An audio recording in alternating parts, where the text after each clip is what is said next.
وعلیکم السلام ورحمۃ اللہ وبرکاتہ۔ عدت کا مقصد کیا ہے، یہ کیوں ہوتی ہے؟ تو یاد رکھیں، عدت کی دو وجہ ہوتی ہیں۔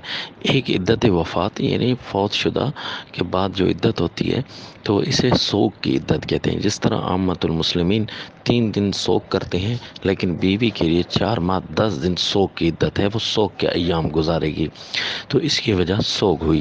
اور دوسری وجہ یعنی جسے طلاق پڑ جاتی ہے تو اس کے رحم کو صاف کرنے کے لیے ہوتا ہے، یعنی کہ اگر اس کے رحم میں کوئی بچہ ہوگا تو وہ پھر اسی کا ہی شمار ہوگا جس کے وہ پہلے نکاح میں تھی۔ لیکن عدت بیٹھنے کی وجہ یہ ہوئی کہ اگر فرض کرو اس کے پیٹ کے اندر بچہ نہیں ہے تو اسے باقاعدہ طور پر 3 دفعہ ایام مخصوص آ جائیں گے تو کلیئر ہو جائے گا کہ اس کا رحم صاف ہے، اس کے اندر کوئی بچہ نہیں ہے، لہذا اب اس کو کسی کے نسب کے انتظار میں بیٹھنے کی ضرورت نہیں ہے۔ اسے عربی اصطلاح میں کہتے ہیں استبراء رحم، یعنی استبراء رحم کے لیے عدت بیٹھنا۔ السلام۔